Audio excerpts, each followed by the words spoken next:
So here we are with Jacques Landry. So a lot of pedal readers know Jacques from his work with the Canadian Cycling, and your position there right now is? The High Performance Director. High Performance Director. But you also had a career in cycling as a racer. Some of our readers are not quite aware of that.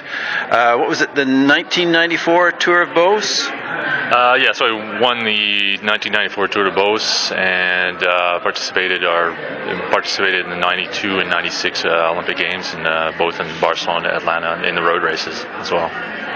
Okay, and you raced for, it was a French team, was it, for a couple of years there? Yeah, a few Division 1 teams in France from pretty much from 92 to I guess 97, 98, off and on. So yeah, so a lot of incursions in France and Europe every year, pretty much in those years. Yeah. Okay.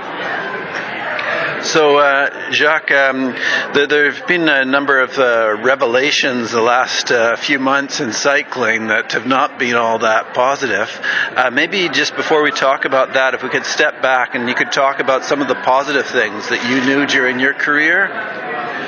During the career, I mean, obviously, well, for me, it's always been a question of using Europe to better myself as a cyclist, because that's where basically where the racing happens. You know, so that's always been the case, and we still do it now with the athletes that we have now. We still bring them to Europe, and you know, with the realities of what's been going on in the last few weeks or months. You know, now it's in the last, I would say in the last few years, it's the playing field is leveled a lot with regards to you know, cleaner racing, and so we see with riders like Hugo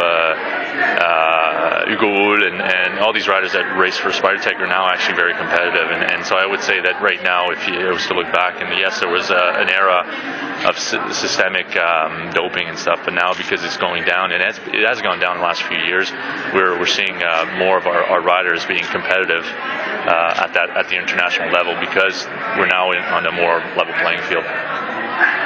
Okay. I'm just wondering, with these recent scandals with the Lance Armstrong affair and whatnot, that will presumably hurt sponsorships. And sponsorships are very important for the development of the sport here in Canada. How do you see that going? Well, definitely. I mean, I think everybody's hurt by it in the industry, cycling. I mean, one thing that's important right now is to understand that you know, it is basically an ailment that's just striking really men's road racing. You know, mountain bike, BMX, track cycling, paracycling is all really clean sport. So really, but for us, if we want to secure major sponsors, a lot of times the sponsors are looking at the men's pro peloton, and yes, it does hurt. It does hurt. Not to say that it's impossible to get good sponsors, but definitely it doesn't help right now. But I mean, cycling being resilient as it is, and we'll bounce back. And you know, for Cycling Canada, we will still continue trying to find some corporate sponsors to back us up, so we can actually continue building our programs at a high performance level, not only in road cycling but mountain biking and all that. Yeah, we are resilient as cyclists in general are resilient. We'll keep pushing forward, trying to secure some more sponsorships so we can deliver better and more enhanced programs.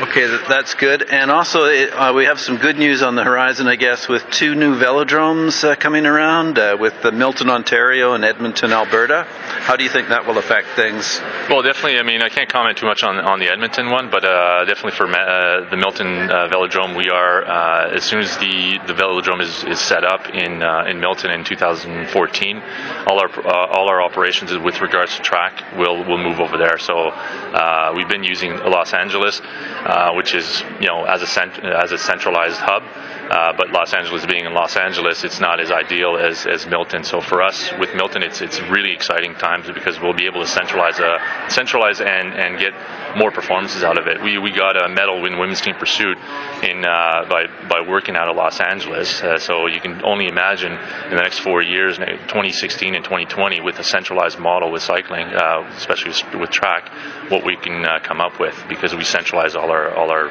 pool of athletes in one location. Okay, thank you very much, Jacques, and congratulations here. Great, thanks a lot.